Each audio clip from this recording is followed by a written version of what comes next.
Today is April 2nd, 2004. We're at the home of Dave and Penny Dilts in Meesick, Michigan, for the purpose of getting a history on the life of Marguerite Gahagan. And my name is Carol Garlow, and with me is Irene Borak, who is interested in writing a book about Marguerite.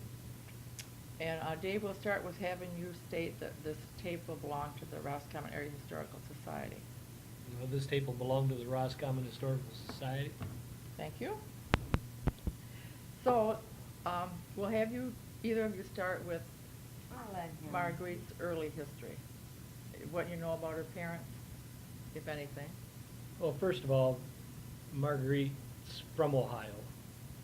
She was born and raised in the Toledo area and spent her early childhood in the Toledo area.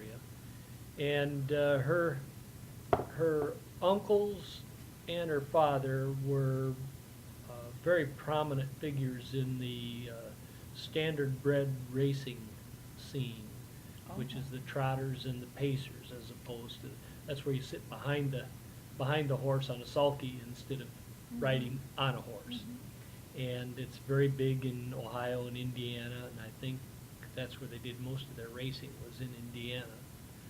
But Sonny Jim Gahagan was a prominent figure. So that was his livelihood? That was his livelihood.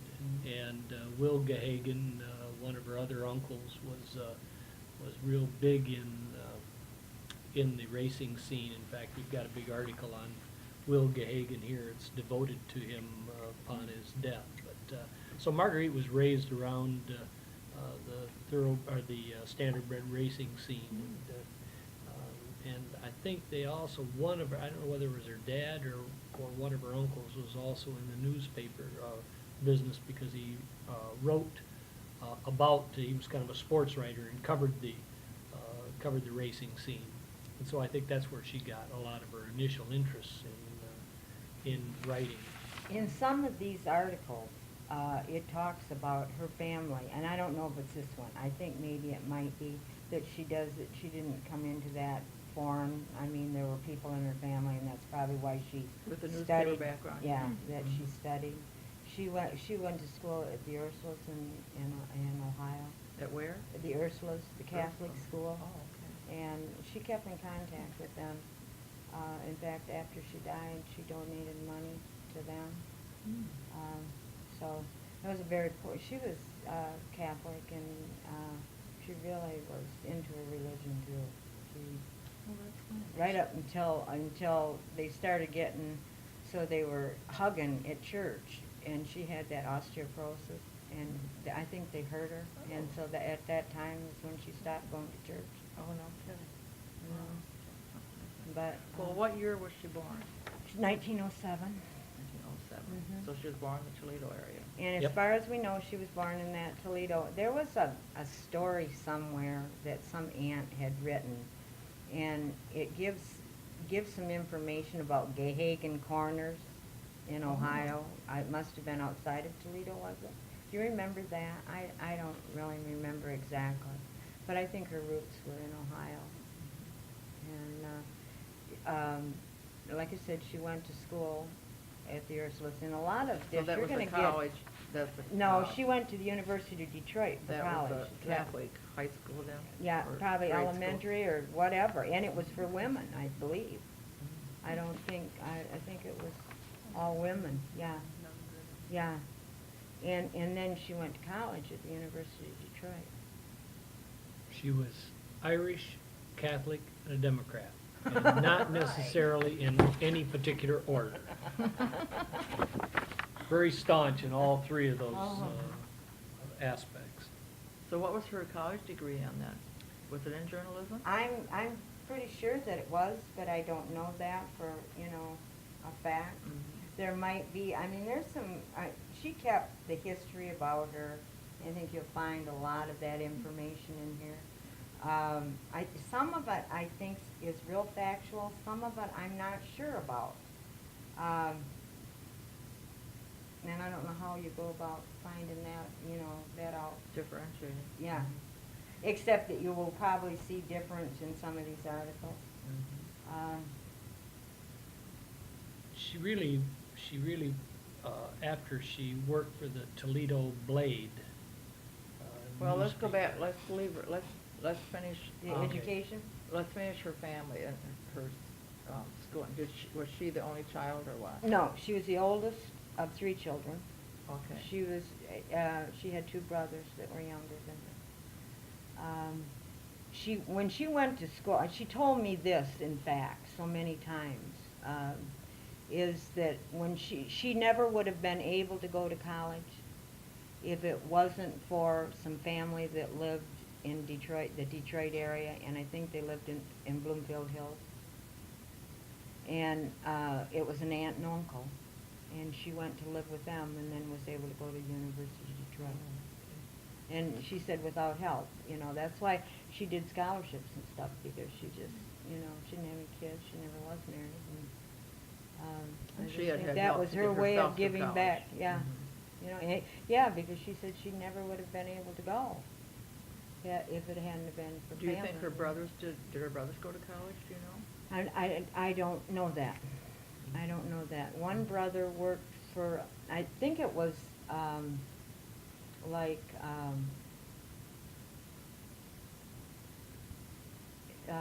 like the social service type department, but I think that was John. But I'm not positive, but I know he lived in Detroit.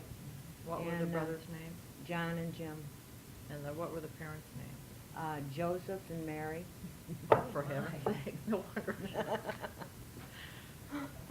She had an uncle that was Tom, and he was the turf writer. He's the one that wrote about the horse racing scene. And she had another one that was another uncle that was Dan, and he was also a horse race writer. And then Their last names were Gahagan, so they were the Gahagans. brothers. Yep. The father's They brothers. were father's brothers. And I'm not sure what relation Will and Jim were. I just think maybe they were uncles and cousins and, you know.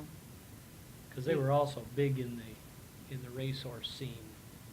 But that attorney, that handled Marguerite's affairs, you know, for a long, long time out of Detroit, I think he was a cousin.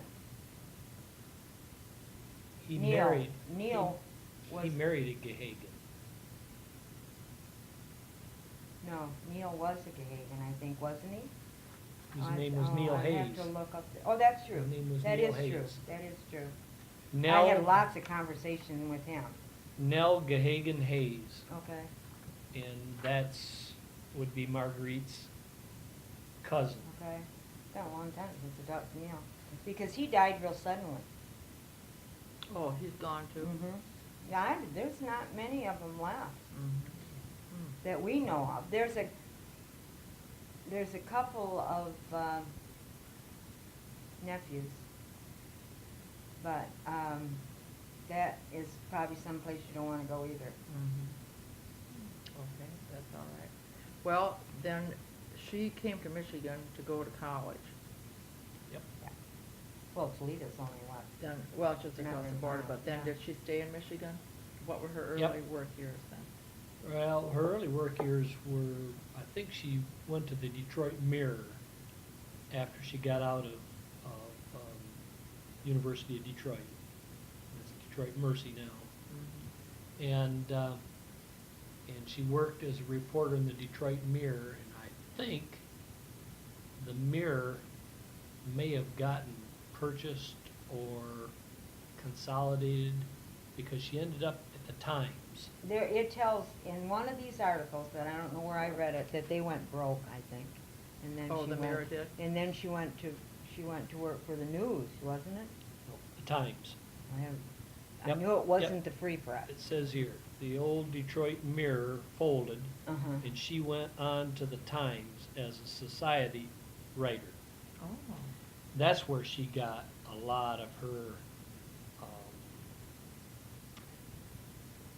notoriety and a lot of her influence as far as being a feature writer, because she covered the Prohibition And she took the mayor's wife one time to show her that prohibition wasn't working, and took her to some Oh, really? blind pigs and speakeasies that No were kidding. in existence during prohibition.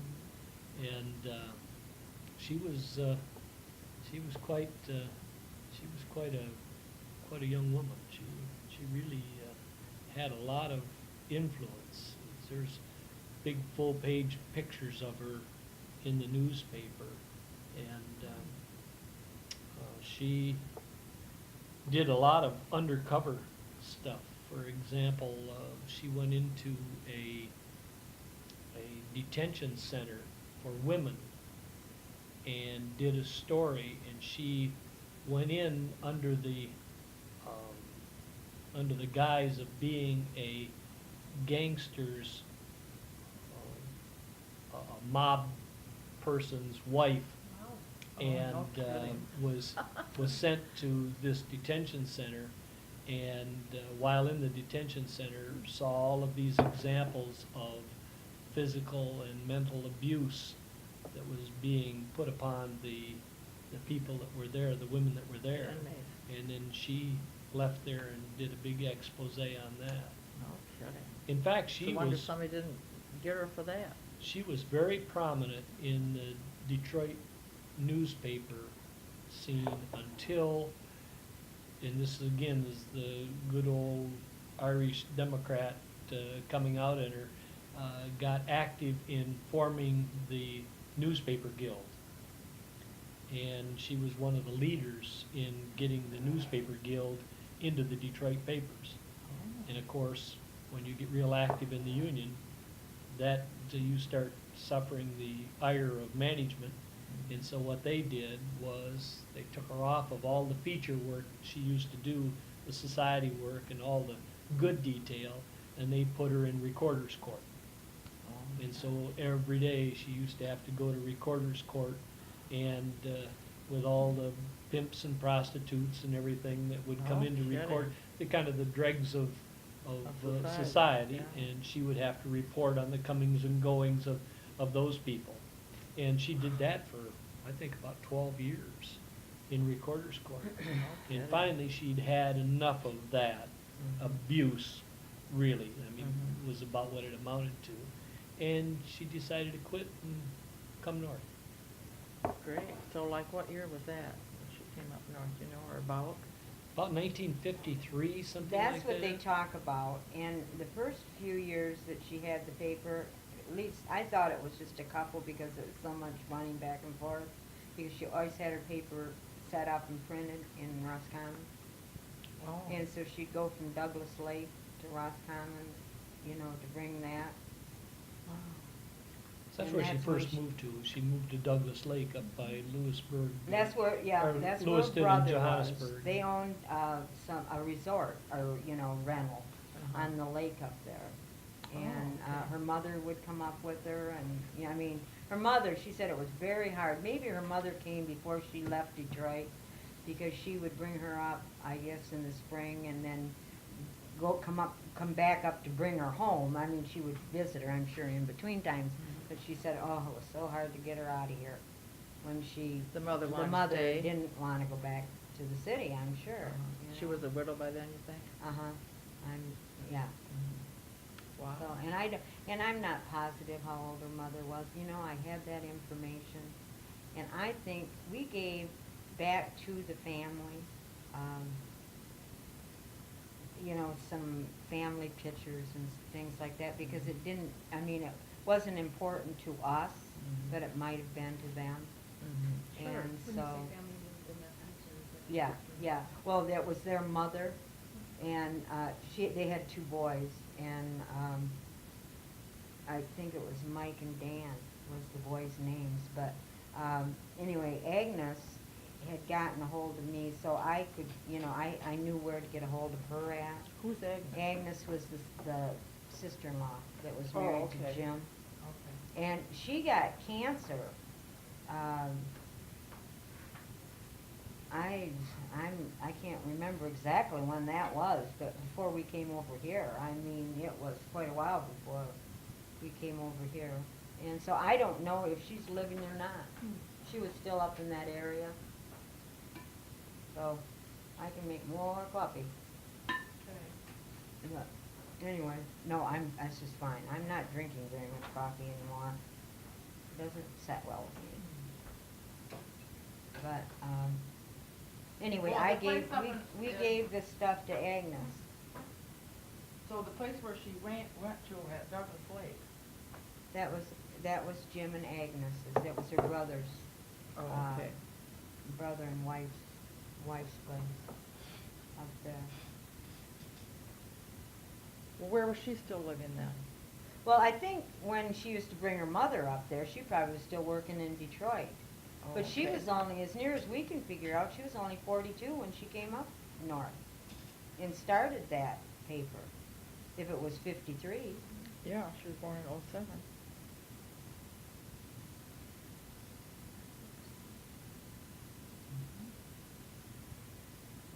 Cause I'm not sure what the first year was that the newspaper come out, but it must have been about 54 or something like that. This is dated 54, and they're just telling of what she's doing now, that she started this paper, so it's got to say that in there. Yeah. About 1954 was the first year for the Northwoods Call. And did that start as a weekly or? Yeah, it was what? a weekly paper, Right, and I it think always she has did it. stayed that way. Yep. It says that the paper founded in 1953, when she escaped the 53. city. Okay. Yeah, she's got the volume numbers on her stuff, so. Volume 8, 60, or 7, 52. Could be.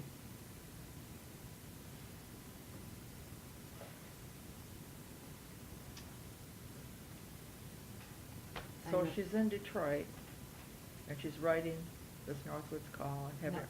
Well, No. the Northwoods Call didn't start until she came up here. Maybe the Oh, idea okay. did. Oh, okay. And, you know, she may have done some of the background before that, Mhm. because we have no way of knowing that. But she must have had some idea that she could make a living. Yeah, you wonder what the inspiration was then. Yeah. I mean, to go from the cops beat in Detroit to writing in Northwoods. Probably sick of it, Conservation. you know. Well, she probably had some indication of what she enjoyed up north, because she was always someone that enjoyed hiking, walking, bird study, and so on. So I think she had some natural inclinations, but she just decided to put it all together and form a newspaper, because that's what she knew. She knew newspaper writing and reporting. And when she first started the newspaper, she, in fact, right up till she sold the newspaper, she was the editor, the reporter, the newspaper delivery person, and salesperson. She did it all. She had her own route, and she would drop off newspapers, and at the same time she dropped off newspapers, she'd get news for the next one. Because everybody she went to, she had her little thick lead pencil and paper, and she would newsprint paper, and she would interview everybody on what they saw, what was going on, and so on. Okay, so she started this in 52 or 3. Mhm. So she moved to Roscommon at that time? No, she lived for a couple years at Douglas Lake, maybe Oh, more, okay. more than that. You may find that information when you go through these Okay. articles that wrote about that. I see. But the first bit, in fact, you know who you might talk to is Winnie Matheson. No? Winnie is, ah, Should've done this stuff. yeah, because Winnie would be able to, would have been able to fill you in on that, you know? Oh, Dwayne McWilliams might. Tell you somebody else, and that's Paul Barber. Yeah, Paul Barber might be able to give Okay. you some information about that. Paul Barber might be able to tell you. We need to do a history with him anyway, and his family. And, Great, okay. but it may have been 3 or 4 years before she actually got her little cabin built and Bought moved that down. property. Bought You the know property. who she bought it from? Yeah, Frosty Wyckoff, and she Oh, used did to she? say the only reason why he sold her that property because she was a Democrat. That made two of them. Two of them in Roscommon County. Oh, don't you love it? Oh, I love it, that's neat. That's why she and Penny and Frosty got along so well. There was 3 Democrats in Roscommon County She then. doubled the Democratic vote, huh? That's right. Oh, that's great. So she bought that property like 55-ish or so? I'm guessing 56, somewhere in somewhere in that, there. I would somewhere say in so. that. I mean, you could probably go to the records and find Sure. that. Mhm. Yeah. In, the Roscommon County. Did Frosty build the cabin for her? His brother was in the building. Oh, okay. It was a Wyckoff, but it was Frosty's brother that built that log cabin. Neat. Okay, back to the paper. Where, does she write it at her house then? And where does she have Yep. it printed? She had it. Printed it right there at the Roscommon Herald News. Oh, okay. Darrell and I didn't know that. Elwin Matheson printed it for her from the very, very beginning. I don't think she ever had it printed anywhere else. Great. Not that I know of, anyway. Mm-mm, And I then don't how, think how, so. how big of a route do you think she took? Oh, good Lord, she must have driven. It tells about her car breaking down and I think you can fill in some of the spaces. Sure, In sure. this, because one of the reasons why she finally decided to move was to be closer to putting out the paper. Mhm. So she didn't have that to do also, but it told about her car, and I'm sure she didn't ever drive anything that was brand new until she was quite old, I think that little Maverick or whatever that little car was she had when she gave up driving probably was brand new. That was a Ford Maverick. Yeah. That was the last So, one that she owned. I know don't, that. I'm not familiar with the Northwoods Call a whole lot. Did it cover like UP and everything? It talked about a lot of different Well, things, didn't it? it did, but it mostly concentrated on Otsego, Montmorency, Roscommon, Oscoda counties, Okay. because she'd make that loop and she'd That's, I hit, wondered how big her loop was. she'd hit Mayo and Lewiston. Roscommon. I remember that Lewiston. I had an aunt that lived in Trenton, and they would, of course, come up to Lewiston and had a cottage in the summertime. I think that was a lot of her following, was people that read her papers when they were up north in the summertime.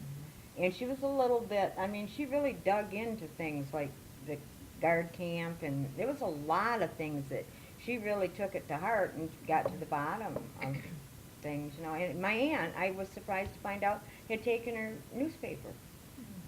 Well, I just happened to mention it. And where did your one- aunt live? Well, she lived in Trenton, Oh, I see. and But they had a had been up cabin in at Lewiston. And so, and I think that happened with a lot of people. Sure. I think there was people that probably came to Higgins Lake, Otsego Lake, all those people that vacation up here in the summertime and then go back down south. And Wonder I- how big the circulation was? How many did she print, do you? It Tells tells that in too. one of them it was $3 a year for a subscription for her paper. Wow. Wonder how many she printed. Well, she had certain people that, that bought the subscription, and then she would leave them in those little, 10 cents on the rack. yeah. 10 yeah, cents on the rack. On the rack, yeah. Great. And by 1961, it was up to $4 a year. My first recollection of Marguerite was when I had first come to the old Department of Conservation in Roscommon in 1966. She was coming in the regional office. And of course, at that time, there were a number of issues that were hot issues within the department. And everybody was afraid that they were going to get quoted in the Northwoods Call if they talked to Marguerite. And so Marguerite would come in the front door and 3 or 4 of the supervisors would go out the back door and they'd go out in the field just to avoid Marguerite. And I kept thinking, this little little old lady coming in with her little corduroy cap on and her handful of newsprint and pencil. You know, what were they afraid of? What harm could You she know, what do? harm could she do?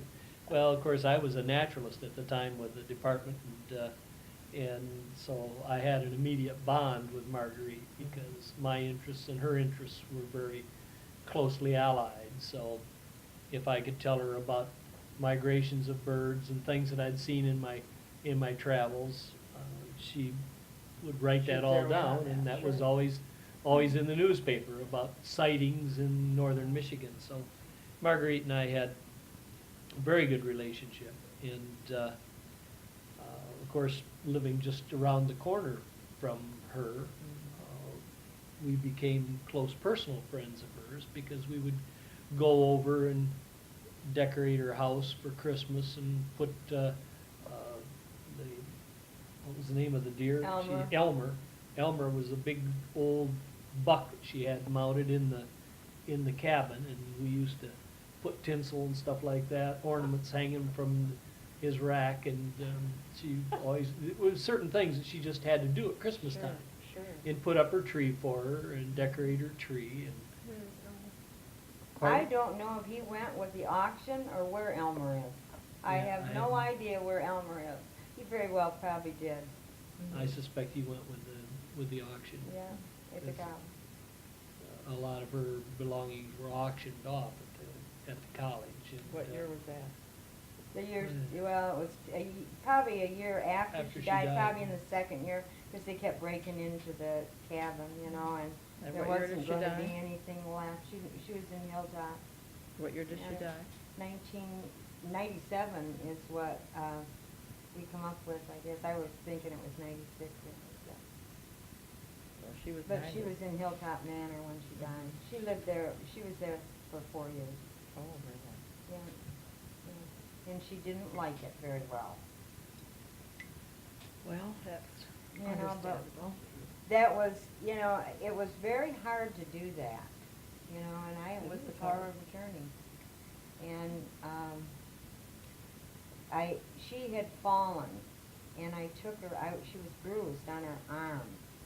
And I was a little concerned, and she was really complaining about it hurting, and she had that osteoporosis so bad, you just Mhm. never knew if she was gonna break a bone. And so I took her up to Mercy Hospital, and of course, when they saw the bruise, they brought in social service, you know, just to Mhm. check everything Mhm. out. And that's what they said, this lady should not live alone. And so that, you know, with me, I had such a hard time doing that. It was my thing that said, okay, somebody's telling me I have to do it. Mhm. I'm not doing it by myself. So that's when she went into It's a difficult Hilltop. And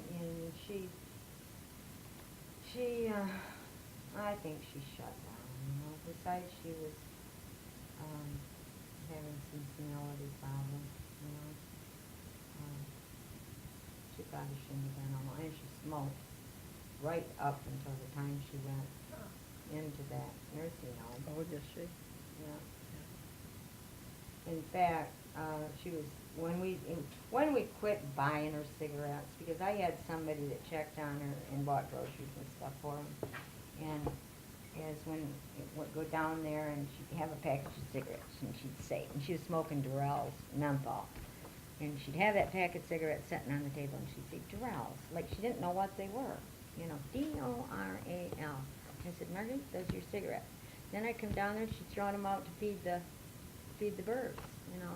And I thought, okay, enough's enough. And so we just kind of, that was the end of it. And, you Little know, things tell you when it's yeah, time. and I don't, you know, knowing what the withdrawal from cigarettes are, I quit 3 years ago, and I can't believe what I went through. What she was going through. Mhm. I hope not, Mhm. because that was, but I have no way of knowing that either, but she No. couldn't have smoked in the nursing home, so it was probably the time to do it. Mhm. Sure. Yeah, that's the way something tells you when it's Mhm. time. Marguerite was a such an astute reporter that, and she knew how to put a story together. And that's one reason why I think the regional supervisors had such a fear of her, was by the time she came in the regional office, she'd already stopped at some field offices, and she'd already stopped at some parks, and she'd already stopped at, talk to fire officers and to conservation officers and so on. And so if there was an issue that was brewing within the department, she had a good idea of what tough questions to ask by the time she got to the regional office. And she would put people on the spot, and it didn't matter how they answered those questions. She was going to have a pretty good grasp of what she wanted to write. And they feared that whatever ended up coming out in the Northwoods Call was going to be read by Lansing, and then they'd be called on the panel. Why did you say this? Why did you say that? And well, I did, but she just put two and two together, and she knew how to come up with the conclusion she needed to come up with. And vast majority of the time, she hit the nail on the head. She was quite right. Do you think she influenced Lansing very much? Oh, I think the Northwoods Call had quite an influence on Lansing. I think it. It was a good check and balance, check, you think? for Oh, what was going on? absolutely, absolutely, Sure. no question about it. The American system. That's right. Great. She did what newspapers are supposed to do, and Mhm. that's dig up stories and report the facts. And Marguerite, for the most part, if you told Marguerite you wanted to tell her something off the record, she kept it off the record. Mhm.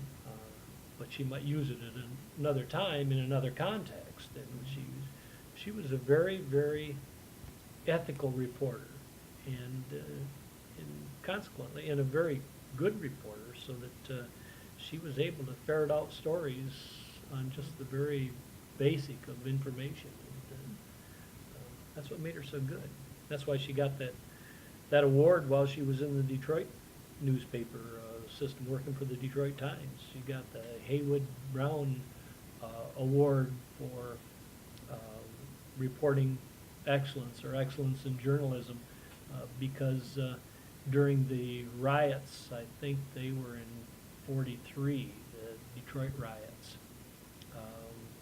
there was a young black man and a young white man that were convicted of two separate killings. And it was kind of one of these rush to judgment convictions, because of all the hysteria of the time. They needed to find some guilty parties, because there was 30, 40 people killed during those riots in Detroit that year. And so they convicted these two young men, and Marguerite, for whatever reason, started looking into these and dug deeper and deeper, and finally actually got them both retried and subsequently acquitted. And they were supposed to be serving like 5 to 15 and 7.5 to 25. So they, in fact, this right here is a chronology of what went on, and it actually has letters from the young white man and the young black man thanking her for her efforts. Oh, okay. And it's extremely interesting to see the whole story. Entitled "In the Spirit of Haywood Brown." That was the H.E.W.. award, yeah, that was the award she won, I think. Yep.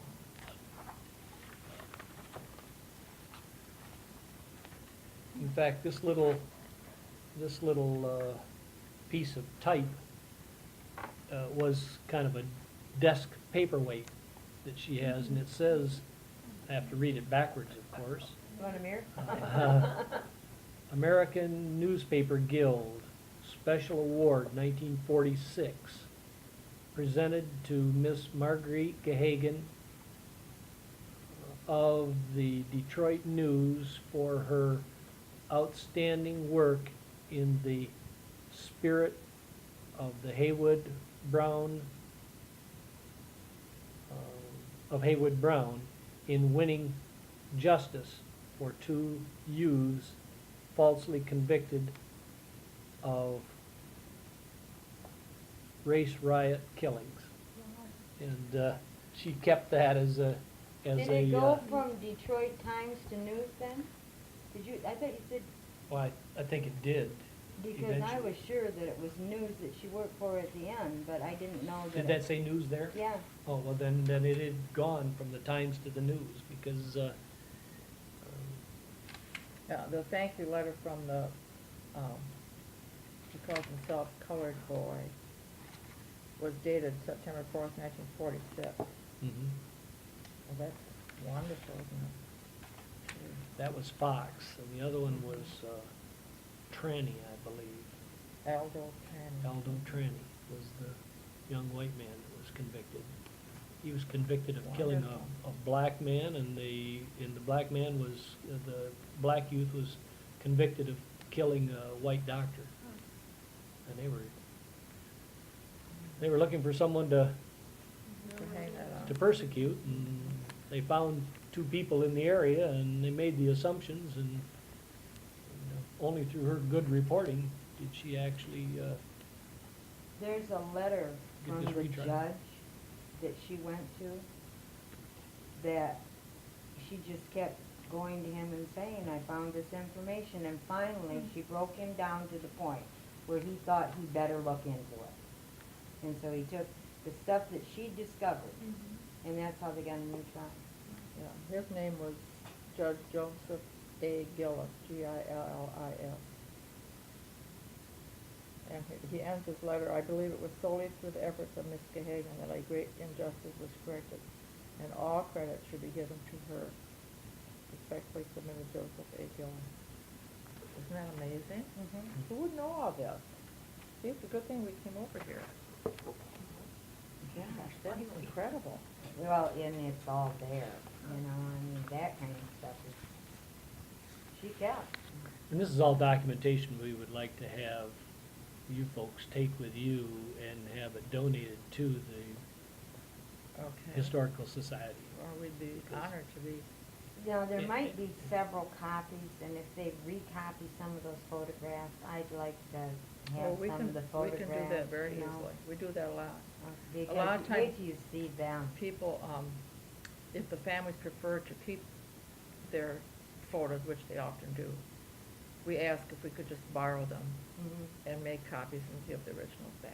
So you could do Well, it either for way. Marguerite, yeah, I mean, what are we, our kids, you know, they remember her and everything, but I think it's important for history, Mhm. more than anything else, that people know what she was all about. Yeah, see, And she took a back seat when she made the donations for scholarships for Roscommon High School. She did that anonymous. She didn't want anybody to know. but it's known after her death, it's Mhm. known. Yeah, Mhm. well, I think so. Although the money was set up that it was supposed to go to certain, you know, type of people with certain Interest. interests. Although I think it got put in with the fund for The regular Roscommon. Gary Shagan Scholarship Fund. Mhm. Yeah. So that maybe, that emphasis is lost a little bit. I Mhm. think maybe, yeah, Probably. it probably has been. So. Well, that could be renewed or reminded. Well, you know, I don't know, I think it wouldn't hurt to be a reminder. Sure. Hans Blanche was the one that I spoke to when we set that up. But, you know, as long as kids are benefiting from it, I think you know, I think that's a That's good thing, important. and that's what she would think too. Yeah. You know, she wouldn't want her name even attached. Mhm. She was just that kind of person. So all the years that you worked for the DNR, well, Conservation and DNR, you always had a relationship with her? Oh, going? absolutely. Yeah. See her, as long as I was in Roscommon, and I was there in the regional office there for 30 years, and. What years, what to what? Well, 66 to 96. Great.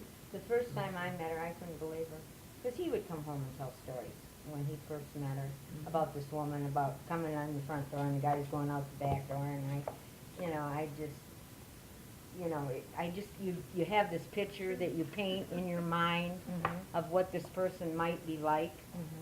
And the first time I met her, I expected her to be about 5'10" and weigh 200 pounds, you know? And here was this little bitty woman, I think 110 pounds, you know, at the most. And spoke with, she could cuss like a trooper, but was so elegant. She was truly, was brought up with manners, and, you know, Yeah, she was a person of very, very distinct contrasts. And she was deeply religious. Yeah, she swore like a trooper. She was certainly not a teetotaler. She enjoyed her beer and she enjoyed her whiskey and she smoked cigarettes. And then she was raised in a Ursuline convent. Went to, and then went to University of Detroit. Never married. And but I'm sure a lot of that was accrued by working in the behind-the-scenes newspaper atmosphere, because there's a number of photos in here where they're sitting around discussing whatever, her and mostly men, and invariably they'll have bottles in front of them, and so you know it's kind of a social gathering, yet at the same time they're discussing business. You know, and I'm sure it was kind of I think kind of a rough and tumble profession in those days as well. You know, that's right, exactly right. And smoke-filled rooms with deadlines late at night and trying to get the news gathered and the paper put to bed. So it was very, very fast-paced and highly charged atmosphere. Oh, yeah, for sure. Do you know if there ever were men in her life? that we don't know. I Never knew that. Never asked her that question, and Nope. she never volunteered it. So I have no idea. I mean, you know, I've surmised lots of things, you know. Very that she attractive wa- young yeah, lady. I I'm mean, supposed to see the picture, yes. well, wait till you She's see it got- when you really? get into these. They're just, They had a contest that they ran, and I don't know how long they ran it, but this was it. She was called, that was her when she was called Limerick Letty, Letty. And they'd put her, splash her picture in the paper. She was Letty, and every week she'd be doing something different. She'd be either boxing or fishing or whatever, and then there'd be a little, almost an advertisement for the readers to submit limericks in a competition. This is my, wow. all of these. And- This picture, she has on a fur coat and a black hat with two feathers sticking out Yeah, from that her was her- left ear. That's Marguerite. Ear. There's, the pictures are here. That's the Okay. ones that are kind of neat to see her as a young person, because she was older when we met her. The best limericks submitted to the newspaper would get, now see, I think she was working for the Toledo Times there. Toledo Morning Times. Toledo Morning Times. I said 1931. Toledo Blade earlier, but that's what it is now, I believe. But it's the Toledo Morning Times. And, It's 31. yeah, you could get money big money for the first prize. And now we're talking, when did you say that was? 1931. March of 31. Isn't So, that something? But Born see, in- look at, these are all pictures of her. Look at her here. Then there's one of her swinging a golf club and just boxing and, she's 24 years old there, so that had to be probably her first job here. out of here. college. No, it's a convent. Yeah, out of the convent, that's right. Yeah. She had quite a career, actually, before she got the Northwoods Oh, Call. absolutely, Prior- absolutely. See, and all we ever heard about was Northwoods Call. Well, she was Uh-huh. extremely successful. Yeah. Huh. Like I say, she was a personal escort of the mayor of Detroit's wife. during Prohibition just to do that article on, that expose on how Prohibition wasn't working. Governor Williams had her he'd given her some committee or something, and she said, I told him, they're not gonna let me sit on this committee. Yeah, this was a proclamation by G. Menon Williams that puts her on as a member of the Judicial Council of Michigan. 19, to expire in 59, he said. To expire in 59, right? Started in 54. Well, and so did she serve? Well, I don't know. I have no idea. I'm- I don't I'm even not know what sure. serving Would have meant entailed, as far yeah. as, If what it her was just an responsibility. honorary type thing, or, Huh. Yeah, you can research that one, huh? Sure. Irene? So how many years did she actually do the Northwoods Call? Because she sold it to someone else, right? Sold it to Glenn Shepherd, Okay. and that was in, it might tell you, I'm not sure what If year it that tells you. was. What year that was. I don't know that it tells you. It's, well, it'll be on those, volumes. I think it was, can't remember, we should have done this when I could remember really good. I would say it was about 20 years that she Well, did it. Glenn Shepherd in Charlevoix, that's where he lives, is in Charlevoix. He'd be able to tell you exactly what year that he bought it from Marguerite. Mm-hmm. Is that Shepherd like S-H-E-P-H-E-R-D? I, S-H-E, let's see, S-H-E-P H-A-R-D? seems like it was H-A-R-D, like I believe. Okay. 75, was it? Or 69 maybe? I can see those books, but I'm not sure. We'd just be guessing. Yep, Mhm. yeah, and Okay. I'm not so sure And so that the when Nor- you go through this stuff, you'll be able to, that'll be in this information. And too. the Northwoods Call is still in publication, Yep. correct? Sure But is. it's a monthly thing now, I believe, Oh, isn't it? He puts it out once a month? Not even I, that often. I It's Don't know. 7 or 8 years. Is it? Yeah, don't know. Oh, sorry. 7 or 8 issues a year, Irene? Believe. Okay. And is it still mostly about the, Oh, yeah, he's, The subject he's matter. tried to, He's he's tried to continued what she maintain started. the same type of, general orientation that Marguerite had. You know, conservation matters, trying to, bring issues up and, put them before the public and yet still do. Where he has a problem is Glenn, was, I believe, he was in the service and he got injured in the service. I don't know whether he was a parachutist or what he was, but anyway, he got injured, and it's really prohibited him from being real active.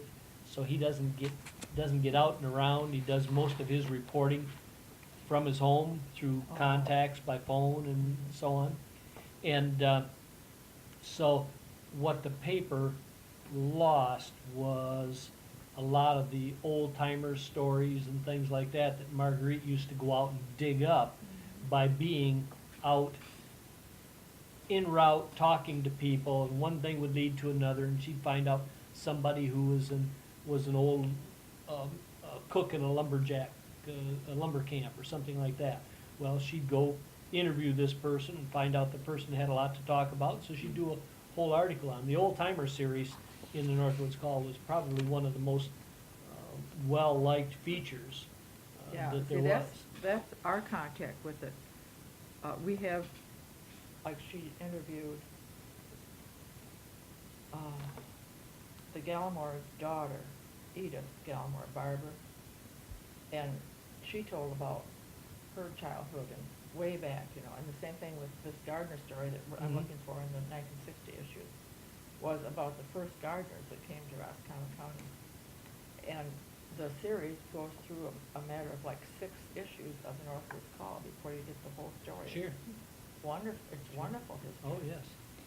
She, So she never had another reporter, she always did all this herself? Did all of it herself. she has amazing. corrected this right here. Marguerite did that. This is that article right there.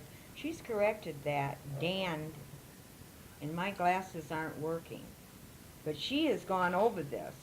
And she's got 1931, she's put down here 1930. That she graduated So from the she's- University of Detroit in 1930. She's gone through this article, which is this one here, and this is from the Pine Whisper, And- in this thing. And where's It's that the- published? Bay City This Bay Times. City Times. Oh, She okay. had this in, she would write articles for them over the years. Okay. And that's all this stuff right here. And see, Wow. this says August 1st, 1978. I don't know if that's when she started that. But she had, what was the name of that group of women down there in that Bay City area? Bay The City Garden Club. Oh. The, really were enamored with her, I think, you know. But that's Marguerite's writing. She's the one that corrected that in that newspaper print. And this was hers. This is something that she put together. Nobody else put this together but her. So Okay, so if we're there's, talking about a scrapbook of articles that she wrote that appeared in the Pine Whispers. well, this is Pine Pine Whispers Whispers was in the the- Bay City In the Bay City Times. Times. Is that, are these all Pine Whispers? Yep. No kidding. That was the title of her syndicated, 1958, I don't know what Article. she's written on there. Something, she's corrected that too. Okay, do you think? I is don't it know after what that is. 78? What is she, Inspiration is given importance. It's Pine Whispers. September 17th, 1958. but she wrote for them, on, like, was it a weekly basis, Dave, that she did that, or was it?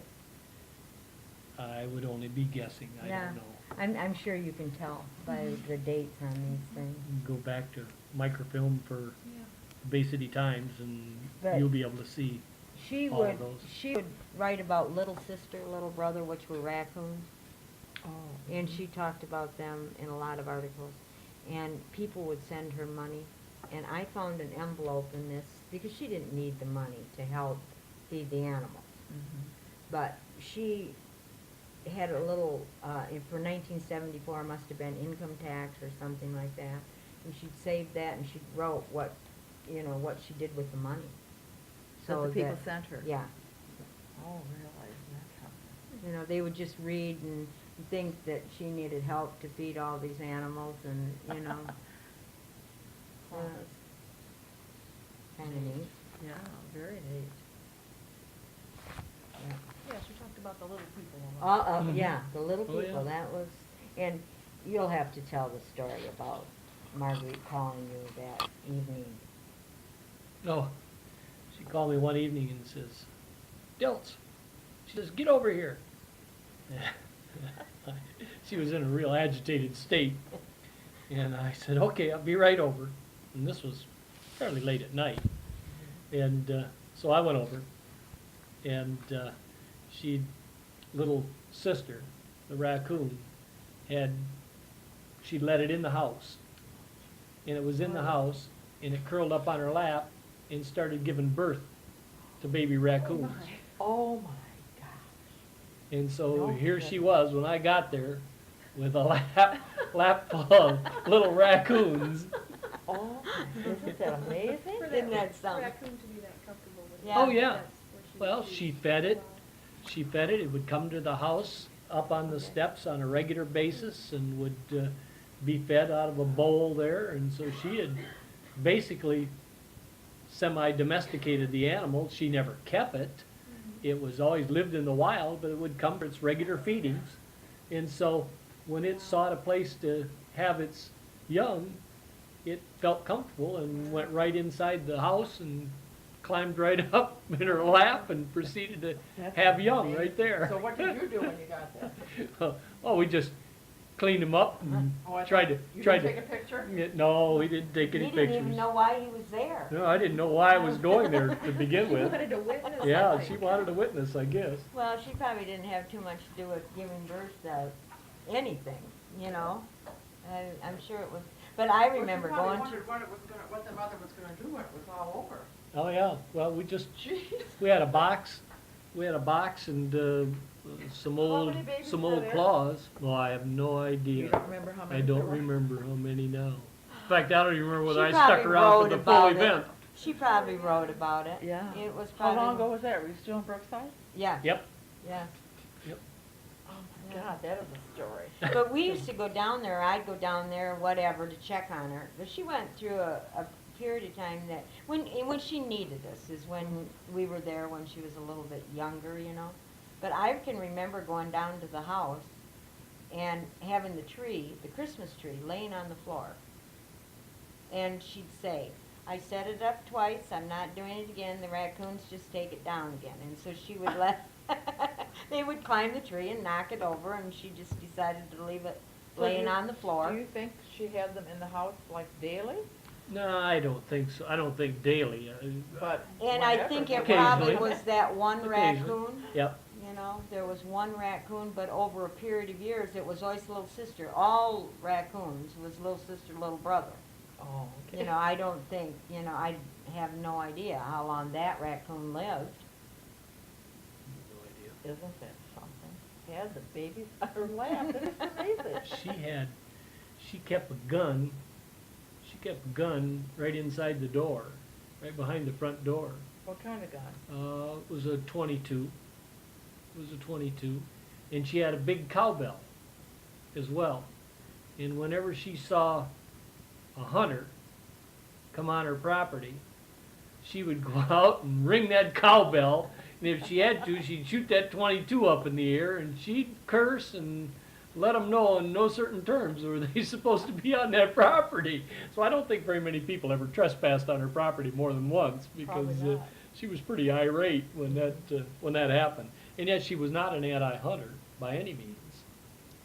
She was really quite a middle of the road conservationist. I mean, she realized the importance of harvesting game and managing wildlife. But by the same token, her little sanctuary right there was her little sanctuary. And she wasn't going to have any of that Did she go take fishing, do you place. know? I don't think she ever fished that I know of. Well, there's a picture of her, but I think that was all Staged for the newspaper. Nope, she was an interesting person. Every stretch of the imagination. I guess so. She talked about there at that cabin about a bear, hearing noise at the back door, because there's a back door to that, off the utility room it was, and went there, and there was a bear on the other side of that door when she opened it. Isn't that something? I talked to some of the Bear Locker boys who live down the road too, and they say that they would often go over with, something they found in the woods or. Sure. She got along with children pretty well, I think? Oh, yeah, especially those children that had an interest in anything wild. If they showed any interest or any acumen in that arena, she was very interested in them. In fact, she was a repository for all of the wounded animals and injured birds and so on and so forth. She would take care of them. She would splint wings and things like that.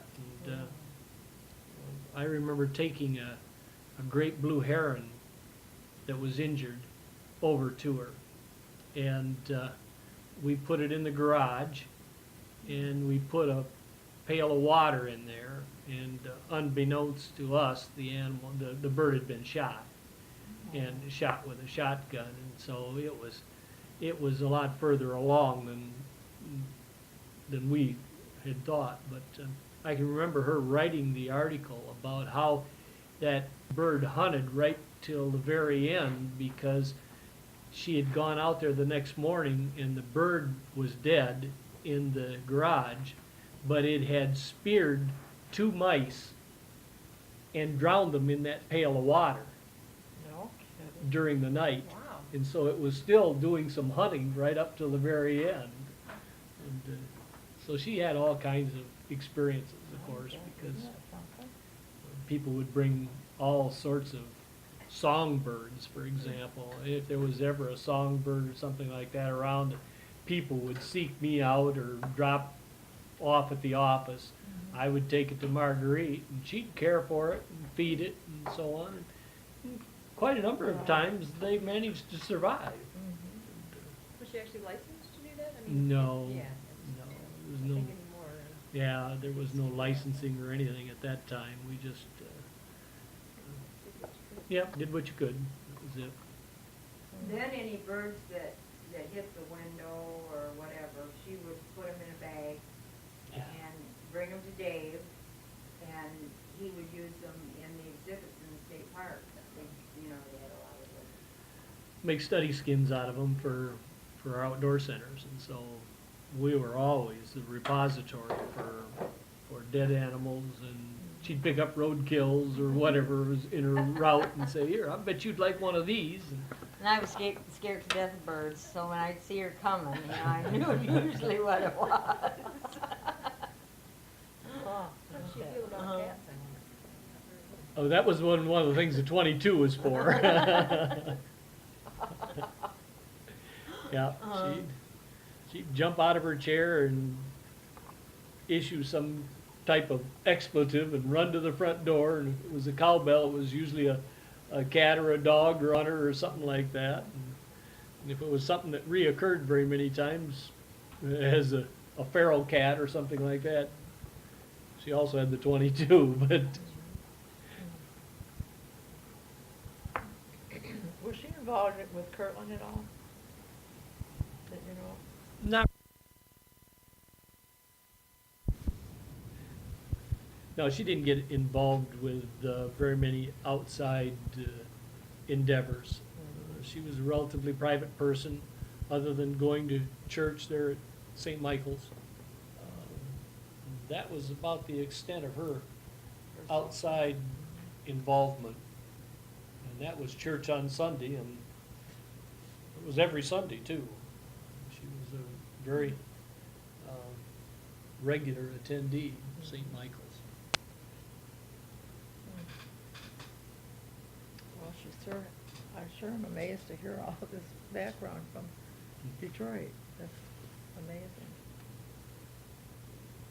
Just amazing. Any other little stories you can think of? Probably thousands of them if they came to mind. Yeah. But,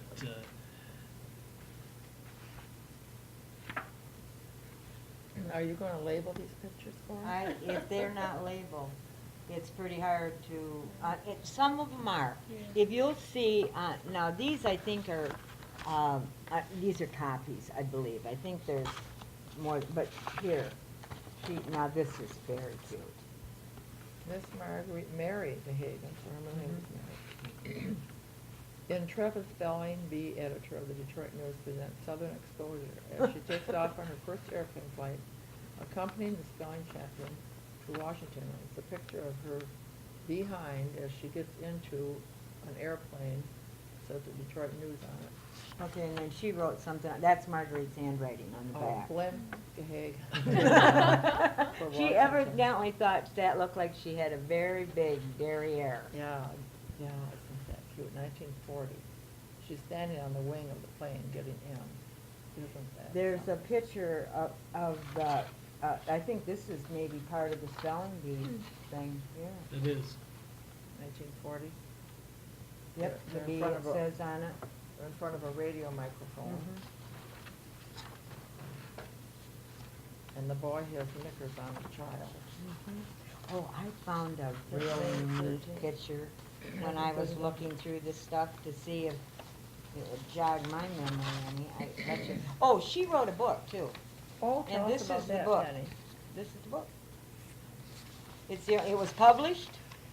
I don't know how many copies were published. This, I think, this Vienna, that's up there by Douglas Lake. This is where Marguerite is buried, is up in the Oh. Vienna Cemetery. Vienna is where? And it's up by it's hard to find. It was up by, between Gaylord and the Pigeon River and some of that area in there. You'll have to look at it, Carol. We went up there and, in fact, I've been back twice is all since she died, but it's a little, cemetery, and there's probably maybe, I don't, not very many people buried in there, and old graves. Are But her parents there? her brother was buried there. I don't know that her brother. parents are buried there, but she was buried beside her brother up there. And, there was one picture in here Was I she thought was, cremated? no, no. I don't think she probably would have believed in that, being The Catholic. name of her book is Love Happens Along by Marguerite Gahagan, a first-run 30-chapter serial with 15 illustrations. Wow. I can't find the date on it. Look at this. I thought this was really neat to have. And then read who it is.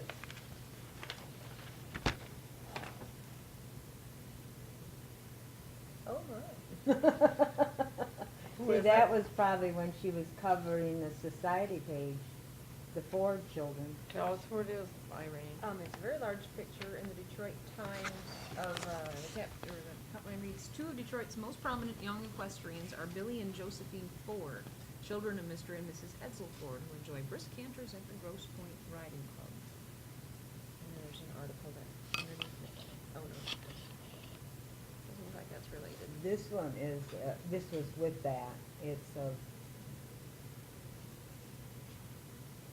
Ford, and I'm not sure which Ford it is. So you think she hobnobbed with these people? Well, no, I think she was probably covering the Okay, social. Yeah. That's when she worked for the Huh. social part of the Detroit. Oh, that'd be a Yeah. picture that I would have loved to take. It's, Yeah. Henry Ford with sort of looking chagrined at a Keno table. And the kicker is auto magnate playing Keno at the Colony Club's feather party. Ford concentrates on his cards but loses slab of bacon. Do you think she did all the illustrations in this book? It doesn't say there's an illustrator, so it must be her. I doubt it. I doubt it. Oh. Marguerite gave me a copy of this. Oh, Look at that. oh, I see. That's It's- the book. This is the Hardcover form. hardcover of This Love is the Happens hardcover. Along. Okay, let's see if there's a date in there.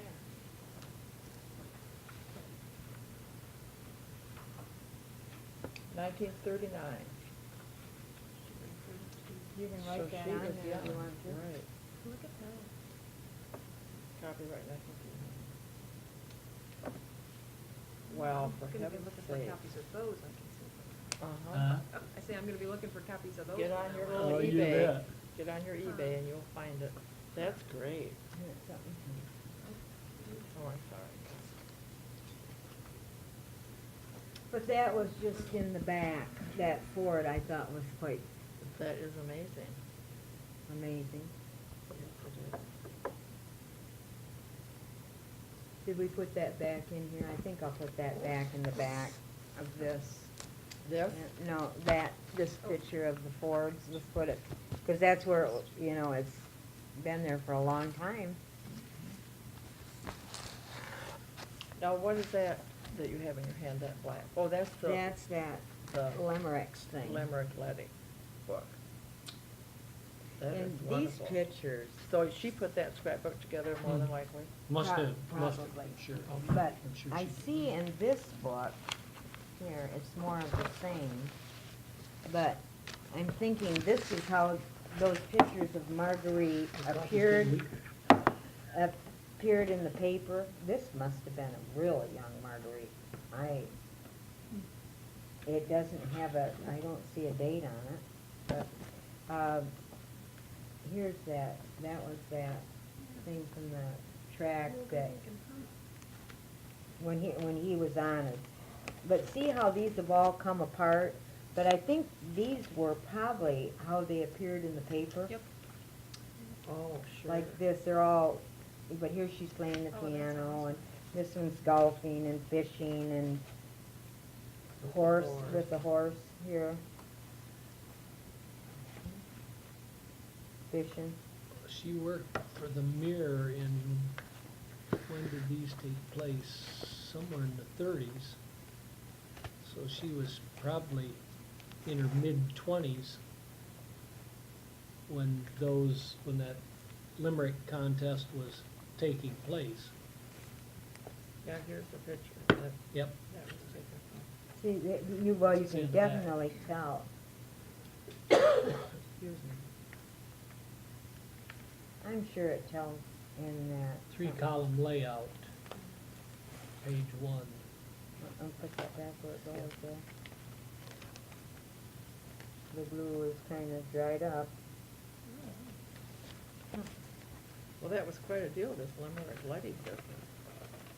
They ran it for a It must number have of gone weeks. on quite a while, yeah. Went on for a long time. So it must have been extremely popular because they May 17th, 19. gave away quite a bit of money for that period of time. 31, yes, 1931. That was right after the Depression, I think. Mhm. Here's her her fingerprints and everything In from, fact, we were still in the throes of the Depression, weren't we? while Sure. covering the beat in Yeah, 1940, she says. Sure. Yeah, well, But me there's a too. lot of- Right. Oh my, this is gonna be fun. But I think some of these, that she wrote on the bottom of them. In fact, my grandson said the other day, he's a freshman at Northern Michigan University. I And don't- he has a some of paper to them- write maybe on she changing times in society, and he needed to interview somebody that was alive during World War II. And he called you. Yeah, absolutely. But you don't remember much of that, you were just a kid. I She don't writes remember. on Even born. these, and I that was was, born in and this is 41, definitely so- her Yeah, handwriting. okay. So Right at she- the, that right at she's the onset of personally World War done. II, but So it tells where they were taken at, I as guess, or opposed to what thing she to was an doing authority them you for. can figure out, so But- I sent him the information. Basically, they stayed pretty good for just paper and, Now, these are pictures that you'd like a copy of? yeah, I really would. If Well, you, sure. if you can copy those, I really would like to Yeah, have those it's not a problem. for our family, you know, All these right here. kids you're hear talking us about. talking about Marguerite all the Sure. time. Our kids, of course, knew her, Newer, you right. know, but That's the other Bonnie, kids- Joe, and Mark, Yeah. still. Mhm. Yeah, the original should stay with Okay. either the society or, Well, we can share it with the Yeah. Gahagan Reserve, because I don't know what they have out there for display and archival. Yeah. um, They between the have two of problems you, you with can make people use of breaking it. in out there still, I think. Yeah, our one building is heated all year, and our museum, the Richardson School, is not. We've not found that to be a problem with the paper so far, but we are getting the acid-free Mylar for our archival items. You can't, all you can do is try to slow the progression of the deterioration. Sure. But, you know, you make an effort. I'm sure more could be done. And More this is could be the, done. that's the masthead from Oh, the this is Northwoods Call. amazing. And, the printer's masthead anyway. That's beautiful. Okay, this is with the deer in the center and her, it's copper, isn't it? On a piece of wood? Is that- Probably, it's, Has to be copper. I suspect it's copper, or That is maybe, neat. maybe brass, I'm not sure which, but, Paul Barber can tell us how to Sure. take care of that. oh, yes. Yeah, he'll help us with that, I'm sure. That is neat. And that, of course, is one of her paperweights that she used on her desk. That's just awesome. Gosh, it must weigh how much? 46. That's really neat. Did you look that? That is neat. And those are from a variety of awards that she got from Keep Michigan Beautiful and Soil Conservation District, Gary Shigan School District. You want us to take all those? Yep. Okay. Yep, you might as well. That's, I didn't bring a receipt with me. There's a that's all lot right, of, you can send me one. I will. It's gonna take you a while to inventory everything, so good to go through it and just inventory what's there. No, do that. That's what we spend our winters doing. It's too bad that you didn't get an opportunity to interview Winnie Matheson, because she probably could have really told you some stories. Well, you know, we can try. Uh-huh. I'm not sure what the situation is there. Uh-huh. Winnie I was surprised that she's not too much different in age than Marguerite was. I mean, Oh, she's in that her wasn't, 90s, yeah, I yeah. believe. And I always thought. Were they good friends? Very much so, because of the, I think From the Winnie, newspaper. yeah, felt very close to her, and, Marguerite, so did them. Mhm. What was Daryl's wife's name? I don't know. Polly. Polly. No, that was Elwyn's. Elwyn's wife. Oh, Well, okay. Daryl was Winnie. It was Winnie Oh, and Daryl. okay, it was Winnie and Daryl and Polly and Elwyn. In All right. fact, she kept in contact with Elwyn and Polly after they moved to, was it Arizona? Tom Bates did an oral history with Elwyn, just maybe a year and a half or so before he died, that we have. This will be the 43rd, we have 42 oral histories. Is that right? Oh, wonderful. What about the Rutledges? Did We've you missed- do anything with the Just Rutledge? did Jim Oh, Rutledge this oh, winter. that's- What about Stu And Blaine, I did yeah, Blaine.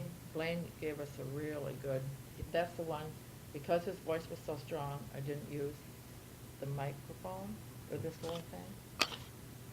And we were in this small room, and it is the worst static in that tape that you could hardly stand to listen to it, but the content is so good. He just gave a wonderful history. So the written transcript is good, but it's hard to keep up with all that. Oh, yes, But absolutely. we're working on it. So you talked about, what's her name? Frances. DeHunt. Were there other close friends like that you That's could the think of? only, that Rogers, that did that newspaper up in the UP, was that Rogers? What was that guy's, maybe I'm not right with that, maybe it wasn't Rogers. There was somebody that wrote an article up for, was it one of the colleges? Is it Lake Superior State, and I'm not sure. I'm not I think sure. his name was Roger something, and I Maybe. don't remember.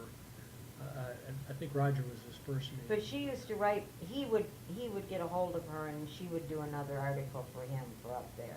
You mean after she Well, had, after she was older and lived, she was no longer doing the Yes. workman's comp? I mean, she got to the point where it was hard for her Did she to put type, it together. did she dictate anything, or did she always type? She typed writer? on, in fact, there's a picture of an old typewriter in one of these pictures, and I wondered if it was still the one she had at the cabin. That typewriter had to be 100 years old. Yeah. But that's what she did all of her typing on. Mhm. And that probably was, that was probably one of the things that went in the auction Well, too. tell me about you're referring to an auction, tell us about the auction. Well, after Marguerite died, we, everything just kind of got left, like, when she was there. Of course, she was in the nursing home. I guess we did it prior to the time, I'm not positive about the dates with that, Carol, but what was happening is there were people Because her that. cabin was empty the 4 years she was in the Yeah. nursing home. And Wasn't rented to people were anybody. breaking Right. windows and, anything that was for history or valuable or whatever was going to not be worth anything. And so what we did is we had it appraised, and then we took it to Kirtland, and they auctioned it off, and all of that went to Kirtland Community College. All So, the proceeds the from money. that, So all of you're the money saying went all to. of her furnishings? Uh-huh. Now, I know you donated her couch to the Historical Society, Yeah. because we have that in the front parlor at the Uh-huh. Galmar boarding house. But then like her clocks and all that stuff was Mhm. auctioned off? Yep. In fact, I don't know if they would still have, because they got the proceeds from it, if they would have a record of the stuff that was, auctioned off or not. So that was I don't probably in the late remember it, 90s. Bill. I mean, there was some, did you buy anything from No, that no, I auction? didn't go to it. I don't Is remember that it. right? Mm-mm. Who was telling me? Somebody was just telling me, we talked about this it hasn't been too long ago, that someone said they had bought something at that auction. Maybe it was Diana? maybe. She would have been It working. might have been her. Okay. It might have been To her. ask her. Yeah. I think somebody donated that typewriter back. I think it's. Did at the they? Gahagan I hope Center now. so. Is that right? Because there's a picture, you'll see it when you go through this stuff, and I don't know, maybe with a magnifying glass, you could tell if it was the same one. It was an old typewriter, and she typed like this. Really? One Front and finger at a back. time? No kidding. That's surprising. For a journalist, isn't that amazing? Yeah. Well, maybe it was because, you know, She had she had arthritis. some arthritis, and so maybe, you know, in later years, that's what she did. But who knows? Dave's dad was a writer, he typed with one finger. 2 fingers. 2 fingers, one on each hand. So back to this, what were, did And he you was get your quite question fast, too. answered about that? This is, We're yeah, just- yeah, we're just Frances asking. Jehan. She worked for the newspaper too, down in the Detroit area. And I'm sure that's where they became friends, you know. But, But I've met her, And you she would know. come up periodically and stay with Marguerite for a few days and then go back downstate where she lived. And so she was not a frequent visitor, but would come maybe a couple times a year and stay with Marguerite, and they would I really don't know that. talk about you old know. times and everything, and then. I know that there was a problem, you know, and I just assume not, you know, since I have no knowledge of what really happened, I just know they were friends for a lot of years. And and the article you're referring to. I think it's in this one, isn't Yeah, it, it's or in is the it, back. it's in the way Next to the back? last She page. tells, What happened to Marguerite? she tells about. And that's another thing, when you write about her, she didn't like being called Maggie, Oh, not at all. really? Yeah, and I see they referred to her, he didn't know her very well if he called her Maggie. And There's- this article that Dehan wrote Mhm. is about, is what? What is it saying? It's the magazine of the Michigan Newspaper Guilds, or Mhm. Newspaper Mhm. Guild of Detroit, which Marguerite would have been there at. And I'm sure that's what Frances was active in too, and that's probably how they become such good friends.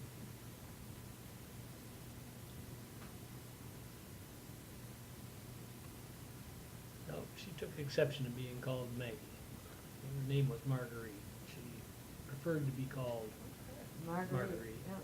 I was gonna tell you that, So I and got that from the I'm nuns. glad I remembered Mhm, it. I don't doubt that a bit.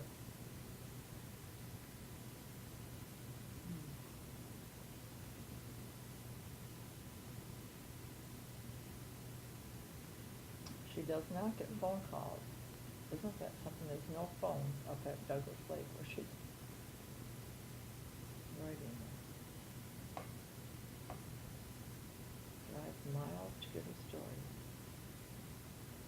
Oh, this is interesting. If the folks are not home, she leaves a self-addressed envelope for them to set the time of an interview with her. That's great. She worked hard, didn't she? Oh, yes. Put a lot of hours in, a lot of hours. But that was her entire life. Mhm. The newspaper was everything to her. 7 days a week, 365 days a year. Mhm. Never had any family to speak of. Did she like to cook? Nope. No. Her little Yeah. toaster oven was probably one of the big Her features, lifeline, huh? the big features of her kitchen. Oh. She might have concocted something for the birds. She might have done something with suet and seed, but she really didn't. And she, you know, no wonder she stayed the size she was, because she ate like 3 times a day, whatever little thing it was, and there was nothing that she didn't snack. She just, you know, she ate, and I think she did that just to keep going. Mhm. I don't think that was a big part of her thought for the day, like it is mine. I mean, Like most newspaper people, she was a voracious reader. I have to She use read it. and read and read.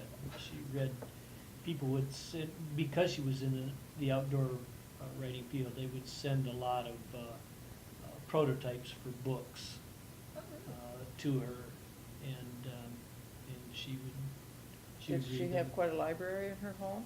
Not really, she wasn't a saver. She wasn't a saver. She very seldom kept anything. Of course, it was a very modest size cabin, and she didn't keep much around. There were a few antiques that meant a lot to her because they were either her family's antiques or she There was a- associated with something early on in her life. But There she was was not a- a material person. I mean, she didn't buy much of anything. Shillelagh? That Yeah, we, shillelagh.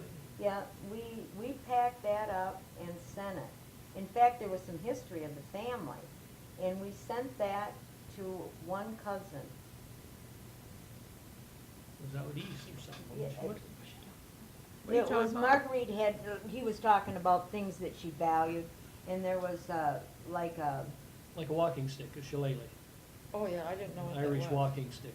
and it was in the sheath, and she had made up her mind that it was time to part with that, and she very much wanted it to stay in the family, and she sent it to one of the Gahagans, and it was, I don't know if it was part of Neil's family, and I packed it up. I mean, I'm the one that sent it, so and then there was like a Bible, that's what it was. It was a Bible that had the dates of, like, her Family. mother and dad and all of the family.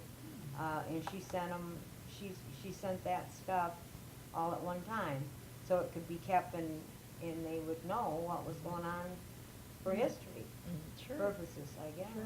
Well, that And was- don't ask us who we sent it to, And because I have don't no know. idea. And I don't, maybe I But that will. was wise that she did that. Yes. Yeah. We should all pay attention to that. Uh-huh. Yeah. Oh. She had an antique clock of some kind because she called Jim to come fix it. Oh, Oh, oh, I remember that clock. I remember Jim. In fact, I think I'm the one that You probably called Jim. sicked around Jim. Yeah. But, That could be, that probably went in the Yeah. auction also. yeah, I don't remember. We must have missed the auction. We did, oh, I know we What did, I 'cause I mean, know I yeah. wasn't there, but. Was the house for sale for a little while after her death? No, Was it- well, it what wasn't? happened is, Marguerite very much wanted that house to remain the same, you know, I mean, she didn't want it, she was so worried about her little friends that, she never wanted that to be developed, and I think she probably saw Brookside being developed and didn't want that to happen there.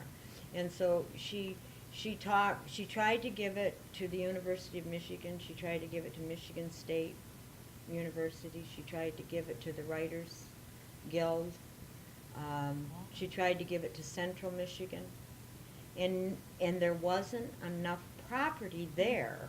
She still For had 40 any- acres? Well, no, she only had 10 acres in the beginning. Oh, I thought she started with 40.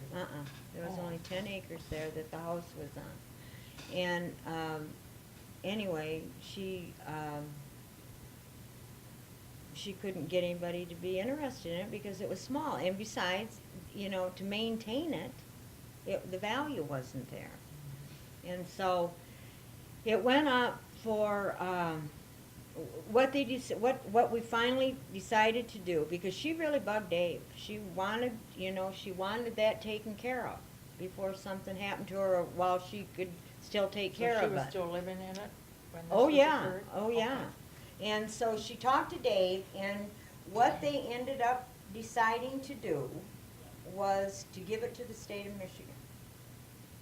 And then, because Dave was positive the state would not keep it, because it was just a small piece of property, that if they decided to sell it, then the proceeds of the sale would go to Hartwick Pines, up there by Grayling, in fact, there's a cabin up there that's got her name on it, that she donated so they could build something at Hartwick Pines. And you can check on that. I'd forgotten about that one also.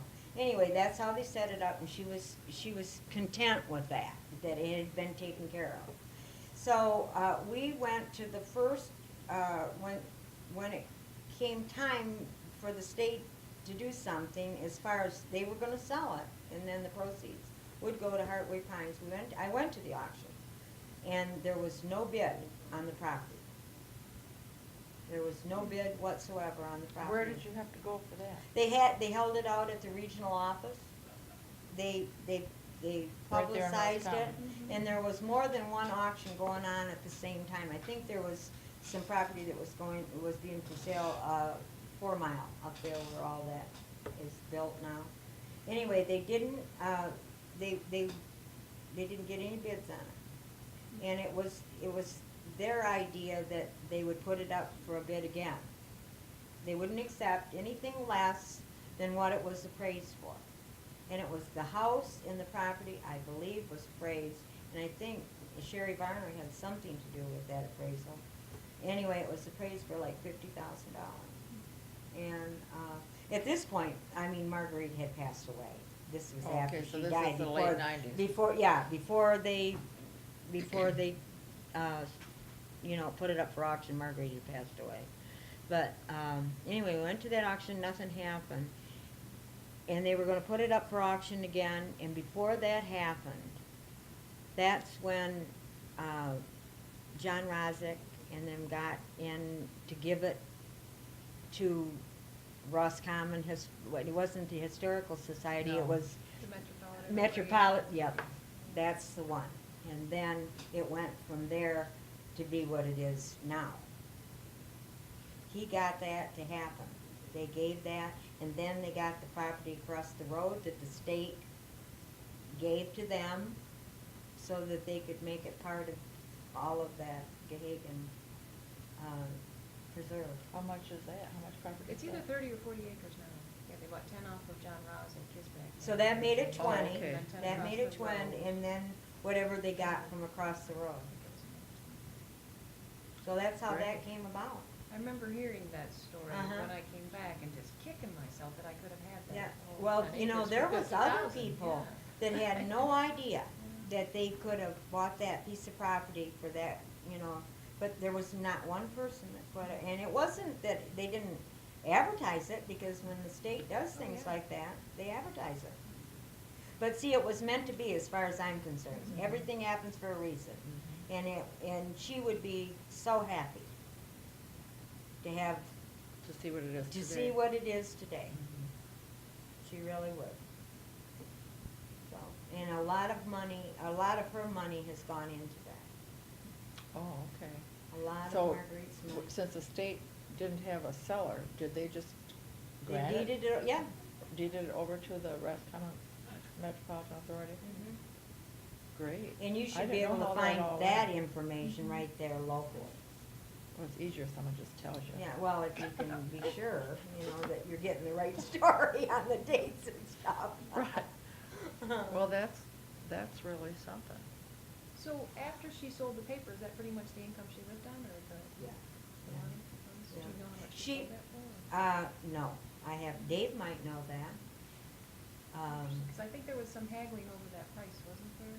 Well, there was some haggling over the payment.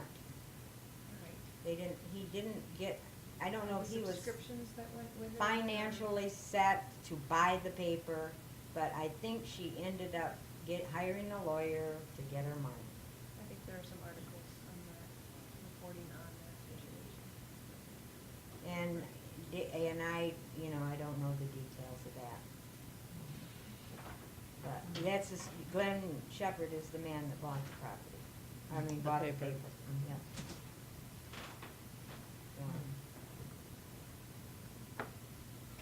So the circulation of it is probably more towards that part of Michigan now than, I don't see it on the stands in Roscommon, do you? Is it there? No.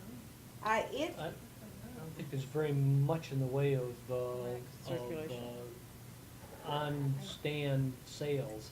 I think It's it's all all subscription. done through subscription. Oh, okay. It's really about Good girl, Irene. $30 a Oh, Yeah, probably. Hopped a little bit. Probably. Well, do you think we've covered everything fairly well? Well, I think it covered If we can most think everything. of anything or find anything else that you would be interested in, we'll contact you. Okay, you know. okay. And I'll be bugging you over the course Okay. of the next couple of That'd be years. fine. Yeah, she said this is just her initial Mhm. contact. She's sure This is she'll wonderful. be bad. We got a lot of research material there. Yes, which is just what I needed to prod me into this. Sure. Well, we certainly appreciate your adding this to Roscommon. This is a big part of our history. Here we are in the middle of all that nature, Yep. you know, and conservation work and the whole 9 yards. Well, She was a big part of it. You'll never find anybody that's more unique and more eclectic in her ways than Marguerite. She was just she knew a little bit about everything and a lot about a lot of different things. And knew just- how to bring it to the public. Oh, absolutely, and she could communicate. That was the key. She was an excellent communicator. Did you say she was a happy person? Oh, I think she was a very happy and very content person. I don't think she felt like she missed out on anything in life. I mean, she was dedicated to her work. She was dedicated to her causes, and her religion was a very, very prominent part of her life. And family meant a lot to her. So I don't think she felt that she was missing out at all. I think she was very content. Great. Anything else, Irene? Any other questions? Okay. Well, thank you very much, both of you, Penny and Dave. It's been very, very enlightening and very interesting, and we appreciate it. We enjoyed having you. And we'll go from here. All right.